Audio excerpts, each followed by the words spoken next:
This is Shaktheeswari Ravi from Tbilisi State Medical University. I am studying from the Faculty of Medicine from third year, second semester. So before I get into my topic, I would like to say one single fact, that every 150th person that you encounter has a chance of being a refugee.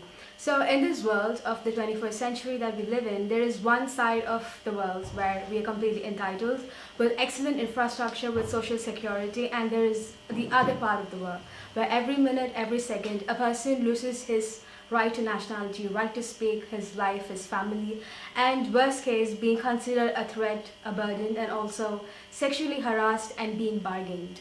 So I present you the refugee crisis, which affects and challenges global health and is toppling the international humanitarian system and is one of the biggest humanitarian catastrophe the world has ever witnessed after World War II.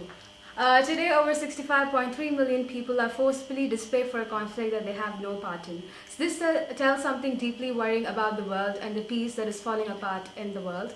And moreover, this type of insecurity is proceeding in a ways that is so fast that we do not have enough time to reverse or prevent it. So to understand or address any crisis, we need to understand the first issue which is being crossed by the crisis. So what is happening over the Middle East? 4 different countries, namely Egypt, Libya, Yemen, and Tunisia, government fell, but only in Syria alone the resolution arose. 4 different governments, Tunisia, Libya, Egypt, and Yemen fell, but the revolution alone in Syria arose. The protesters were protesting against the government whom they felt didn't do the job that was acquired for them, and they were dealt with brutally with force.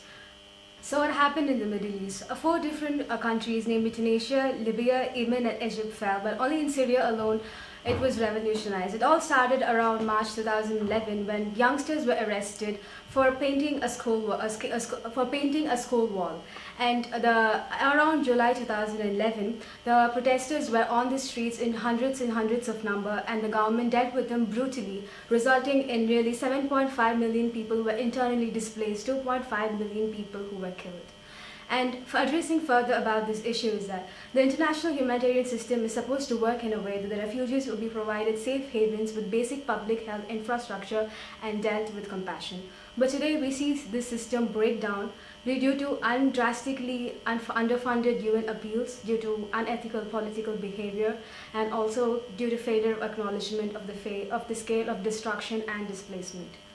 For further information about how the basic infrastructure of public health has been completely disrupted, please refer to my poster.